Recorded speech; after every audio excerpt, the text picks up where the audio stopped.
In the spring of 1976, a captain of the KGB's 5th Directorate sits in a Moscow kitchen, drinking tea with a woman he's been ordered to destroy. He knows the apartment is bugged.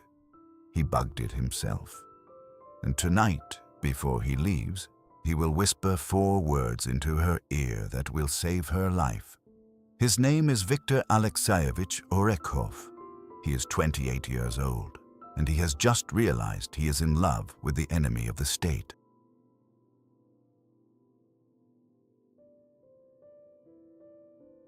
Orekhov is not a romantic figure. The file photograph from his personnel record shows a square-jawed young man with the patient, slightly bored expression of someone who has never doubted anything important. He grew up in a village outside Tula. His father worked the railway. His mother kept chickens. When the recruiter from the regional KGB office came to his army unit in 1971 and said the motherland needed bright young men with clean biographies, Victor said yes before the man finished the sentence. He believes. This is the thing the Western histories always get wrong about men like him. He is not cynical. He is not ambitious. He believes that there are people in Moscow apartments writing things that, if allowed to spread, will end in another 1941, another famine, another sea of corpses. He has read the operational manuals.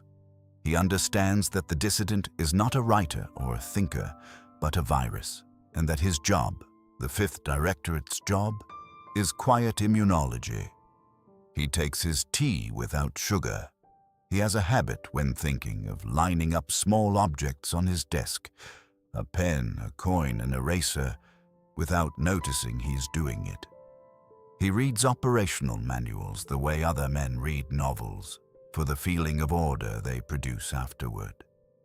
He is the kind of person who notices, entering a room, whether the window has been opened recently. Not from suspicion, but because he is always, quietly, paying attention to the world at the level of its smallest adjustments. In 1974, he is assigned to a working group surveilling a circle of human rights activists in Moscow. The case file arrives in a brown envelope. The names are typed in the blocky administrative font of the Lubyanka's Records Division, on paper thin enough to read through. Vyacheslav Bakhmin, Mark Morozov, Tatiana Velikanova, a young woman, a translator, whose name we will not say here because her family is still alive and the Russian sources protect her. He is told to befriend them, to pose as a sympathetic engineer with a cousin in the camps, to listen, to record, to map the network. He does the work well. He has a gift for it. People trust him because he genuinely listens, and because the part of him that listens is not entirely acting. That is where the trouble begins.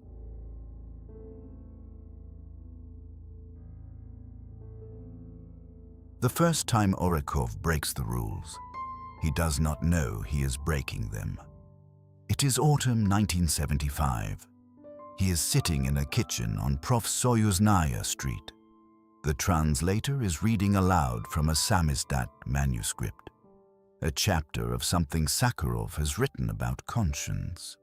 She reads badly, stumbling over the long words, and laughs at herself when she does. Orekhov laughs too, and in the moment of laughing, something tilts in him that he cannot name. He goes home. He writes his report. He leaves out the manuscript. It is one paragraph, one omission. He tells himself it is because the manuscript is unimportant, because including it would only mean more paperwork, because the operation is bigger than one chapter.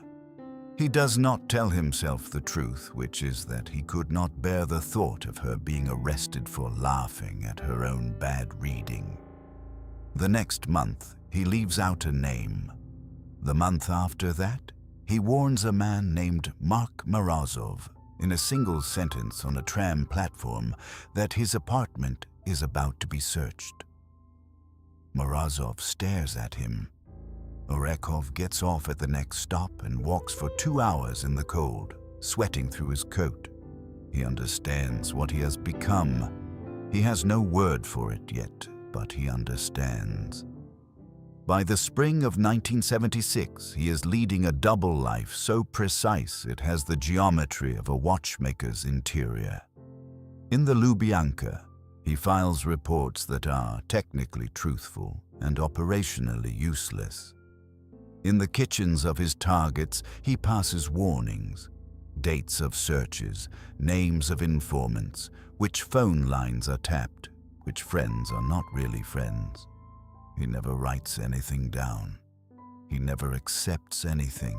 He never asks for anything in return. And he keeps coming back to her kitchen. The translator, he tells himself it is operational necessity. He tells himself many things. She is not remarkable in the file photographs. Dark hair, reading glasses she keeps folding and losing in the folds of her sweater. She makes tea the way people make tea when they've forgotten they're not alone. Too much milk, the spoon left forgotten in the glass. When she reads aloud, she stumbles over the long words and does not stop to correct herself, just keeps moving forward. She sits with her knees drawn up on the chair. She does not appear to notice him watching her. She appears consistently not to notice. He never tells her how he feels. Not once. The Russian sources are very clear on this. He sits in a kitchen for 3 years and he never says the word.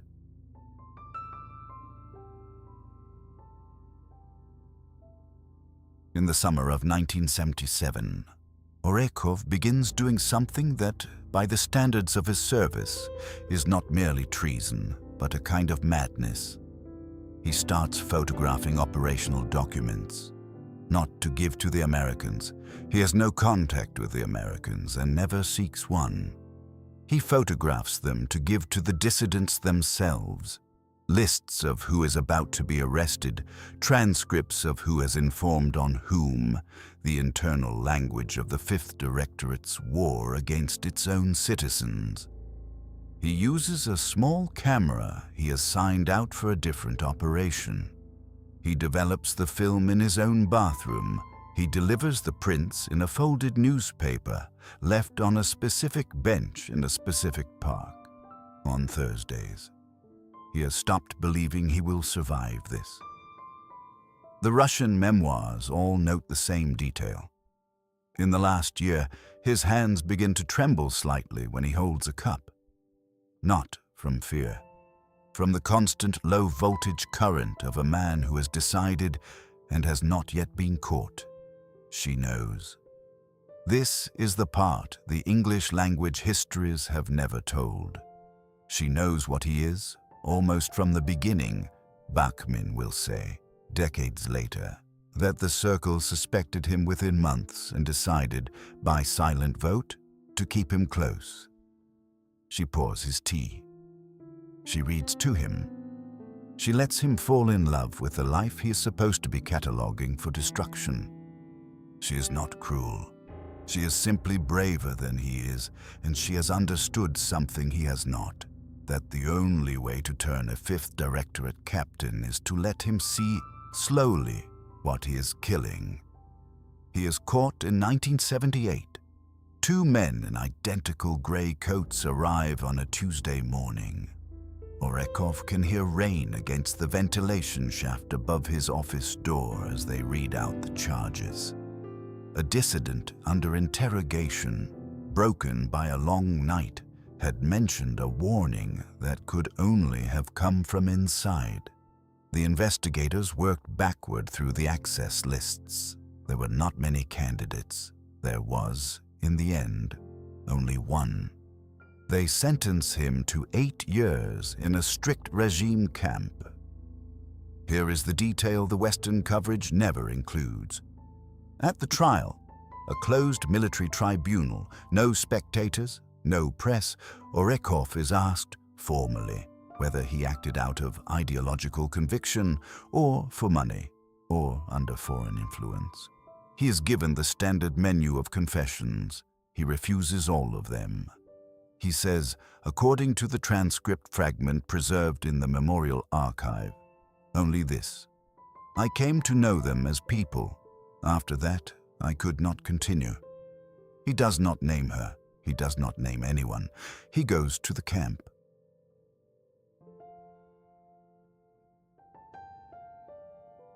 Viktor Orekov serves his 8 years. He emerges in 1986, narrower through the shoulders, into a country that is beginning, faintly, to resemble the one the people in those kitchens had imagined. He is rearrested in 1995 on a charge most observers consider fabricated and serves 3 more years. In 2003, he leaves Russia. He lives quietly in the United States and gives almost no interviews. The translator marries someone else in the early 1980s. They never meet again. The Russian sources do not record whether they tried.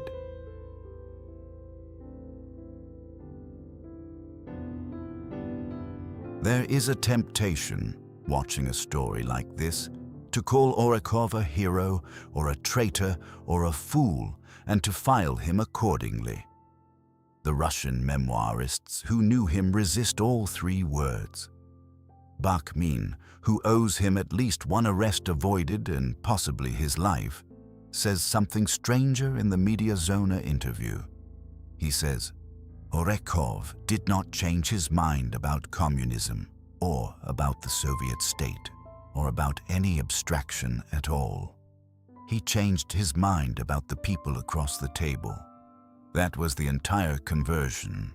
He looked at faces long enough to stop being able to send them to prison. This is, perhaps, the only mechanism by which any human being has ever truly switched sides.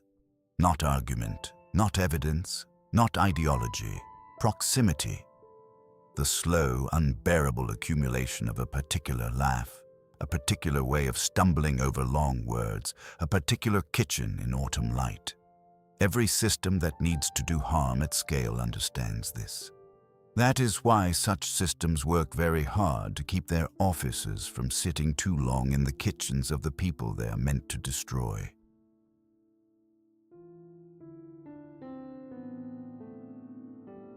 So the question is not whether Viktor Orekov was brave. He was, and it cost him most of his life, and he never spoke the word he most wanted to speak. The question is the one his case quietly puts to anyone who hears it. Whose laugh, if you actually heard it, not as data, not as a category, but as a laugh, would make it impossible for you to keep doing what you are doing. You have never been handed a file, but you have been handed categories, labels, ways of not seeing, and somewhere in your life, there is a kitchen you have been quietly told it is safer not to sit in too long. But somewhere, right now, a young man in a clean uniform is being handed a file, and somewhere, a woman is putting on the kettle. Orekov never said he loved her. He said something harder. He said, I came to know them as people. After that, I could not continue. Most of us are never tested that precisely. Most of us never have to find out which side of that sentence we would have stood on. If this story stayed with you, you already know what to do. Every week there is a new story, a new person, a new impossible choice made inside a world most people never knew existed. Subscribe. Not because I am asking you to, but because somewhere out there is a story that was made for you specifically. And I do not want you to miss it. An empire kept its secrets for 70 years. I am not letting it keep them any longer. I am the storyteller. And this is the Soviet Noir.